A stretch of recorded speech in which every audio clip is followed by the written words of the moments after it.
इधर भारत सरकार ने बड़ी मात्रा में चीनी आयात का फैसला किया है। सरकार का यह फैसला ऐसे समय में आया है जब देश में त्योहारों का सीजन शुरू होने ही वाला है और इस दौरान चीनी की मांग बढ़ने लग जाती है। केंद्र सरकार ने चीनी की बड़ी कीमतों पर कंट्रोल रखने के लिए डबल स्ट्राइक की है। इसके तहत 10 साल बाद पहली बार चीनी के आयात को मंजूरी दी गई है। वहीं जमाखोरी रोकने के लिए भंडारण सीमा तय कर दी गई है। घरेलू बाजार में चीनी की बढ़ती कीमत के बीच सरकार ने 10 लाख मैट्रिक टन कच्ची चीनी के आयात को बिना आयात शुल्क के मंजूरी दे दी है। विदेश व्यापार महानिदेशालय यानी DGFT ने 20 अगस्त को इससे जुड़ी अधिसूचना जारी की। इसके मुताबिक कच्ची चीनी की आयात नीति में संशोधन कर 31 अक्टूबर 2026 तक शुल्क दर कोटा यानी TRQ के तहत 10 लाख टन शुल्क मुक्त आयात की अनुमति दी गई है। चीनी आयात पर यह छूट 31 अक्टूबर तक लागू रहेगी। भारत में आमतौर पर चीनी के आयात पर 100% शुल्क लगाया जाता है। भारत दुनिया में चीनी का दूसरा बड़ा उत्पादक है, लेकिन देश में चीनी की कीमत को कंट्रोल करने के लिए भारत को 10 साल बाद चीनी का आयात करना पड़ सकता है। भारत ने इससे पहले 2016-17 में कच्ची चीनी का आयात किया था। इसके साथ ही चीनी की कीमत पर नियंत्रण के लिए सरकार ने उन बल्क कंज्यूमर पर भी भंडारण सीमा लागू कर दी है जो हर महीने 10 टन से अधिक चीनी का उपयोग करते हैं। ऐसे उपभोक्ता अब अधिकतम 15 दिन की खपत के बराबर चीनी का भंडारण कर सकेंगे। इस बीच उपभोक्ता मामले, खाद्य और सार्वजनिक वितरण मंत्रालय ने चीनी की बड़ी कीमतों पर साफ किया है कि चीनी की कीमतों में बढ़ोतरी के लिए एथेनॉल तो कतई जिम्मेदार नहीं है। हाल ही में चीनी की कीमतों में हुई बढ़ोतरी को एथेनॉल उत्पादन के लिए चीनी के डाइवर्जन से जोड़ा जा रहा था। उपभोक्ता मामले, खाद्य और सार्वजनिक वितरण मंत्रालय के मुताबिक चीनी की कीमत 20 जुलाई 2026 को 48 रुपये 18 पैसे प्रति किलो थी, जो 20 अगस्त 2026 को बढ़कर 55 रुपये 70 पैसे प्रति किलो हो गई। उपभोक्ता मामले, खाद्य और सार्वजनिक वितरण मंत्रालय के मुताबिक चीनी की कीमतों में मौजूदा बढ़ोतरी कई वजहों से हुई है, जिनमें उम्मीद से कम घरेलू उत्पादन, त्योहारों के मौसम में मांग बढ़ जाना, मौसम की वजह से गन्ने की फसल को नुकसान होना, वैश्विक स्तर पर चीनी की सप्लाई में कमी और इंडस्ट्री के कुछ वर्गों द्वारा सट्टेबाजी और जमाखोरी शामिल है। सरकार का दावा है कि अनुमान से कम उत्पादन के बावजूद अक्टूबर में नया पेराई सीजन शुरू होने तक घरेलू मांग को पूरा करने के लिए देश में चीनी का पर्याप्त स्टॉक मौजूद है। एक तरफ सरकार चीनी की कीमत पर लगाम लगाने की कोशिश कर रही है, वहीं दूसरी तरफ बिहार में बीजेपी सरकार के मंत्री महंगी चीनी को लेकर अजीबोगरीब तर्क दे रहे हैं। सम्राट चौधरी मंत्रिमंडल में गाड़ी, ग्रामीण विकास मंत्री श्रवण कुमार चीनी की महंगाई को बेअसर बता रहे हैं। वहीं दूसरी तरफ बिहार के कृषि मंत्री विजय कुमार सिन्हा का दावा है कि वो खुश है क्योंकि चीनी महंगी होने से किसानों की आय बढ़ रही है।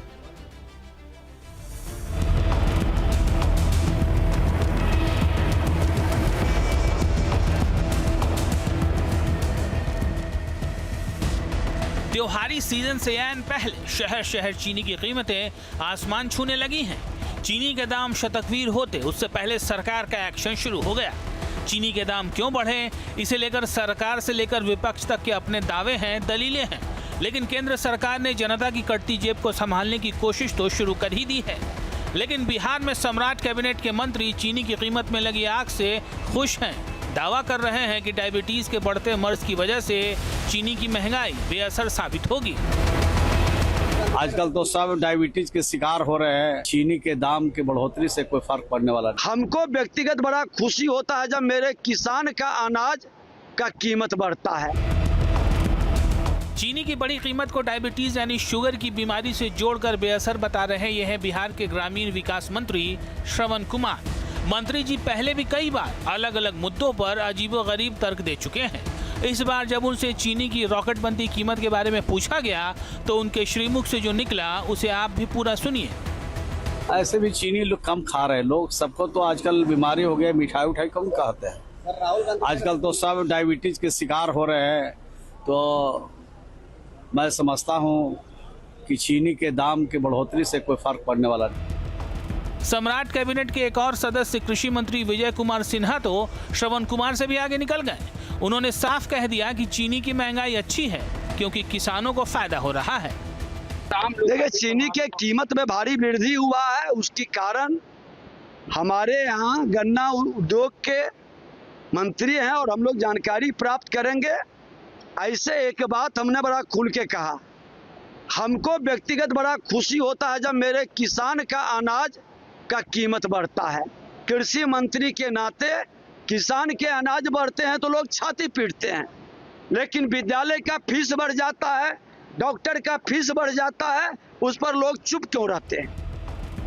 इस बीच रक्षाबंधन से ऐन पहले शक्कर के दाम रिकॉर्ड बनाते दिखने लगे हैं। पटना से लखनऊ तक चीनी के बढ़े दाम इसकी मिठास को फीका करने लगे हैं। 1 से 2 हफ्ते के भीतर चीनी के दाम में भी भारी वृद्धि देखी गई है। इस वक्त मैं लखनऊ के कैसर बाग में हूं। जो यहाँ के दुकानदार हैं, जो खुदरा व्यापारी हैं, वो इस वक्त मेरे साथ मौजूद हैं। चीनी की बात करें तो कहा जा रहा है कि चीनी के जो दाम है 15 से 20 रुपए प्रति किलो बढ़े हैं। कितनी सच्चाई? बिल्कुल फैक्ट है, क्योंकि एक हफ्ते पहले तक के करीबन जिसके रेट 48 थे, इस समय अप्रॉक्स 66 से 68 रुपीज़ के जी बिक रहे हैं। तो अप्रॉक्स 20 रुपीज़ का इसमें इंक्रीजमेंट हुआ है इस वजह से। इतनी तेजी से अचानक से चीनी के दाम बढ़े थे कभी नहीं बढ़े इतनी तेजी से। ये पहली बार मैं देख रहा हूँ। मैं अपनी लाइफ में मैं करीब 50 साल से इस दुकान में बैठ रहा हूँ और अपनी लाइफ में पहली बार देख रहा हूँ कि इतनी तेजी से दाम बढ़े हैं। 2 हफ्ते पहले चीनी का दाम कितना था और अभी कितना है? 2 हफ्ते पहले 46 रुपये चीनी बिक रही थी, आज 66 रुपये 65 रुपये बिक रही है। 6300 रुपये हम लोगों को खरीद आ रही है। बाजार के जानकार दावा कर रहे हैं कि चीनी की कीमत में इजाफे की सबसे बड़ी वजह त्योहारी सीजन है। त्योहार शुरू होने वाले हैं, ऐसे में हर साल त्योहारी सीजन से ऐन पहले कीमतों में इजाफा कोई नई बात नहीं है। इंडिया में एक हमारा फेस्टिव सीज़न आता है हमेशा, और ये फेस्टिव सीज़न जो है ये अब सावन आ गया है, तो सावन के बाद आपका राखी आएगा। अभी भी आपका देखिए बाजार में घेवर चल रहा है, और जो दिवाली तक एक तरह से जितने मिठाई वाले होते हैं उनके लिए पूरी साल की कमाई इन्हीं 2-3 महीनों में होती है। तो इसमें क्या होता है कि मिठाई वाले भी और जो फिर दूसरे लोग हैं वो चीनी को स्टॉक करने लगते हैं, और वो जो चीनी की स्टॉक कर लेते हैं कि अभी हमारी सितंबर अक्टूबर में और इसकी जो है वो ज़्यादा रेट आएगा, इसलिए फिर जो है वो शुगर का रेट बढ़ने लगता है। पक्ष विपक्ष में सियासत का खिलौना बनी चीनी की कीमत फिलहाल रॉकेट बनी हुई है। चीनी के दाम में नेता अपना नफा नुकसान देख रहे हैं, तो आम आदमी ये सोच रहा है कि कहीं चीनी की कीमत शतकवीर तो नहीं हो जाएगी, कहीं चीनी दिवाली पर दिवाला तो नहीं निकाल देगी। Team news nation. और बात चीनी की बढ़ती कीमतों को लेकर, जिस पर देश की सियासत गर्मा गई है। चीनी की कीमतों के बढ़ने के पीछे पेट्रोल में एथेनॉल के इस्तेमाल को कारण बताया जा रहा है। दरअसल एथेनॉल बनाने में 33% गन्ना और उसके उत्पाद का इस्तेमाल होता है। इसके अलावा करीब 67% मक्का, चावल का टुकड़ा, खराब अनाज का प्रयोग होता है। आंकड़ों के मुताबिक देश में पिछले साल 720 करोड़ लीटर एथेनॉल बनाया गया, जिसमें से 1.33 करोड़ टन अनाज और करीब 25 लाख टन चीनी लायक गन्ने का इस्तेमाल हुआ। अब जब चीनी के दाम बढ़ रहे हैं तो विपक्ष सरकार की E20 वाली पॉलिसी पर सवाल खड़े करने लगा है। हालांकि सरकार की तरफ से यह स्पष्ट कर दिया गया है कि चीनी के दाम बढ़ने के पीछे एथेनॉल नहीं है।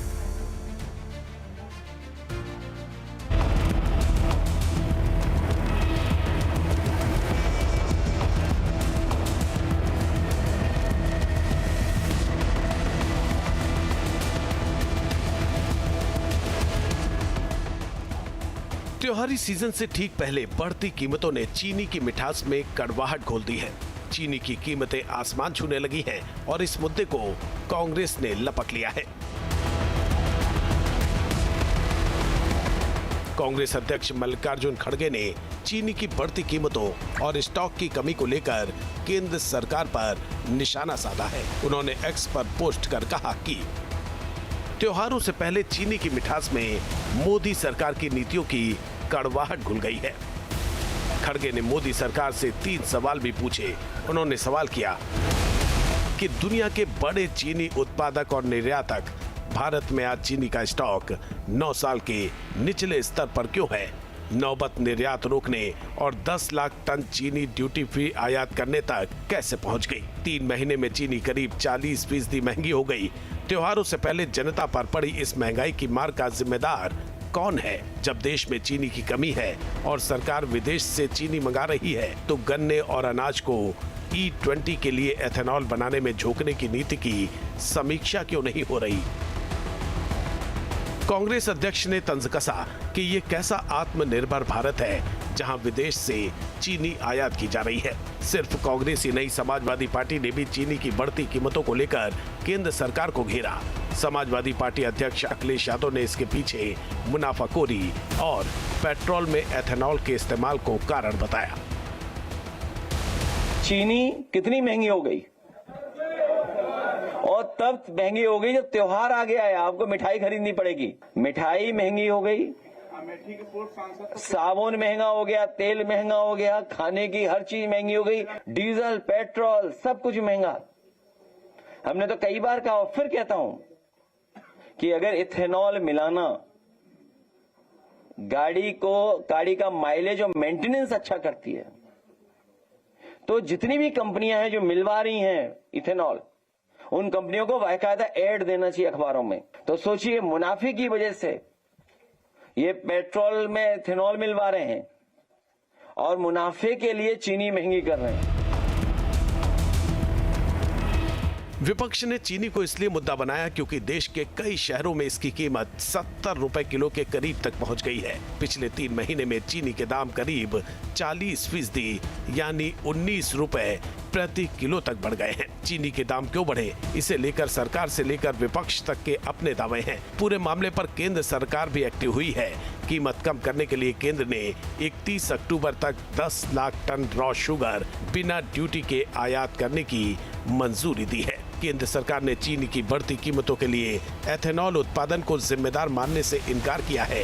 खाद्य सचिव संजीव चोपड़ा ने कहा है कि अब देश में बनने वाले एथेनॉल का करीब 1/4 हिस्सा ही शुगर से आता है, जबकि बाकी मुख्य रूप से मक्का जैसे अनाज से बनता है। एथेनॉल के लिए डाइवर्ट की जाने वाली शुगर की हिस्सेदारी 2022-23 में 12% थी, जो 2025-26 में घटकर करीब 9% रह गई है। मौजूदा सीजन में एथेनॉल के लिए 28 लाख टन शुगर डाइवर्ट की गई है। सवाल है कि क्या महंगाई आम आदमी की जेब पर भारी पड़ रही है, क्योंकि दावा किया जा रहा है कि अनाज से लेकर हरी सब्जियां और तेल सब कुछ महंगा हो गया है। सच्चाई क्या है, ये जानने के लिए हमारी टीम ने रियलिटी टेस्ट किया। देश में क्या अचानक महंगाई बढ़ गई है, खाद्य पदार्थों में क्या अचानक तेजी देखी जा रही है, इसको समझने के लिए ग्राउंड जीरो पर हम आ चुके हैं। क्या जो दावे किए जा रहे हैं उसके पीछे की सच्चाई क्या है। भैया सामने बैठे हुए हैं और मैं किसी मंडी में नहीं आया हूँ, ये रिटेल बाजार है। यहाँ पर ग्राहक जो हैं, आसपास के जो लोग रहते हैं, वो यहाँ पर सामान खरीदने के लिए आते हैं। इनसे पूछते हैं 3 चीज़ों के दाम बताइए आप। आलू का रेट क्या इस समय चल रहा है? आलू 20 रुपए किलो चल रहा। 20 रुपए किलो, क्या 45 रुपए 55 रुपए किलो हुआ? गलत बात है। गलत है ना? हाँ। दूसरा बताइए, प्याज के दाम क्या चल रहे हैं? प्याज 60 रुपए किलो चल रहा। 60 रुपए किलो। प्याज में थोड़ी सी तेजी है। हाँ, थोड़ा सा तेजी आई है। थोड़ी सी तेजी आई है। और टमाटर में क्या दाम? टमाटर 40। आप एक काम करिए, 1 किलो टमाटर पैक कर दीजिए। इसी बात पे हम पैक करके दिखा देते हैं आपको, ताकि आपको विश्वास हो जाए। लाइए, मुझे दीजिए कुछ। अब यहाँ पे कहा जा रहा है कि 1 किलो टमाटर 120 रुपए किलो पहुँच चुका है। पेमेंट कर देते हैं। टमाटर का कितना हुआ भैया? 40 रुपये। ये सुरेश गुप्ता जी, इनको पेमेंट गया, तो ये हमने दिखा भी दिया। Thank you. तो ये टमाटर जो है 1 किलो हमने 40 रुपये में खरीद लिया है। इसके बाद हमने किराना स्टोर का रुख किया और ये जानने की कोशिश की कि पिछले कुछ दिनों में चीनी, गुड़ और तेल के दाम पर क्या असर पड़ा है। ग्राउंड जीरो पर हम पहुंचे हुए हैं। आपको एक्यूरेट सच्चाई हम बताएंगे। जैसे आप खरीदने जाएं तो आपको कम से कम ये ना हो कि भैया चीनी नहीं खरीदेंगे क्योंकि चीनी तो बहुत महंगी हो गई है, गुड़ नहीं खरीदेंगे, गुड़ भी बहुत महंगा हो गया है। तो इसलिए हम दुकान पे आए हैं ताकि आपको क्लैरिटी आ जाए। सबसे पहले भैया बताओ, चीनी क्या हिसाब हो गई आपके यहाँ? चीनी 60 रुपये किलो आ रही है वहीं से। 60 रुपये किलो। पहले कितने में थी? पहले था वहाँ से 46 रुपये किलो आ रही थी। 46 रुपये किलो आ रही थी। अचानक क्यों बढ़ोतरी हो गई? अचानक क्या पता, वो तो सरकार की पता ही होगा। अच्छा, सरकारी बताएगी। हमको सरसों का तेल में क्या बढ़ोतरी हुई है? सरसों का तेल में बढ़ोतरी हो गई। पहले आ रहे थे 146 रुपये किलो, अब हो गया 180, और कंपनी की देखा जाए तो 190 हो गया है। 190, 190 रुपये में हो गया। फॉर्च्यून का हो गया। अच्छा, मतलब ये अलग अलग कंपनी अलग अलग रेट? अलग अलग कंपनी अलग अलग रेट है जी। 10-5 रुपये का फर्क होगा। 10-5 रुपये का होगा। अच्छा, मूंगफली का तेल कितने रुपए में हो गया? मूंगफली का तेल हो गया 38 से 40 तक हो रहा है, ऊपर से आ रहा है। 38 से 40? हाँ, 138 से 40। 138 से 40। यहाँ पे लिखा हुआ है 295 से 310 रुपये जी। कंपनी अलग अलग। अच्छा, अलग अलग कंपनी। गुड़ का रेट क्या है? गुड़ का रेट पहले आ रहा था 55 रुपये किलो, अब हो गया 80 रुपये किलो। 55 से सीधे 80 हो गया 80 हो गया जी। गुड़ का रेट? जी, गुड़ महंगा हुआ महंगा है, हुआ। गुड़ और चीनी ज्यादा महंगा ज़्यादा महंगा हो गया। हुआ। अच्छा, तो ये देखिए ये चीजें महंगी हुई है, इसके अलावा भी भैया कुछ महंगाई हुई है क्या? चावल वावल? फिलहाल तो यही देखा जा रहा है। चीनी, गुड़ और तेल के दाम क्यों बढ़ रहे हैं, ये जानने के लिए हमने अर्थशास्त्री अश्विनी राणा से बात की। उन्होंने इशारा किया कि अगले कुछ महीने मुश्किल भरे हो सकते हैं। क्या आपको लगता है जो मिडिल ईस्ट में तनाव की स्थिति बनी हुई है उसका भी असर रहेगा? बिल्कुल वही है ना, क्योंकि एनर्जी इफेक्ट वहीं से हो रहा है, एनर्जी इफेक्ट हो रहा है और दूसरी मार पड़ रही है मौसम की। आप भी देखो कहीं पर सूखा पड़ा हुआ है, कहीं पर असम जैसे क्षेत्र हैं, पहाड़ी क्षेत्र है, अंधाधुंध बारिश हो रही है। तो बारिश जहाँ हो रही है वो सब खेती को आपकी बर्बाद कर रही है, जहाँ बारिश नहीं है वहाँ भी खेती खराब है। तो वो दोनों तरफ से जो है नुकसान होता दिख रहा है। और ये भारत का नहीं, मतलब ये जो मौसम की मार पूरे विश्व में ही इस प्रकार से हो रही है, जो इन्वायरमेंट है वो इफेक्टेड है। और ये दोनों चीज़ों के कारण ग्लोबल और इंडिया के अंदर ये संकट आने ही वाला है।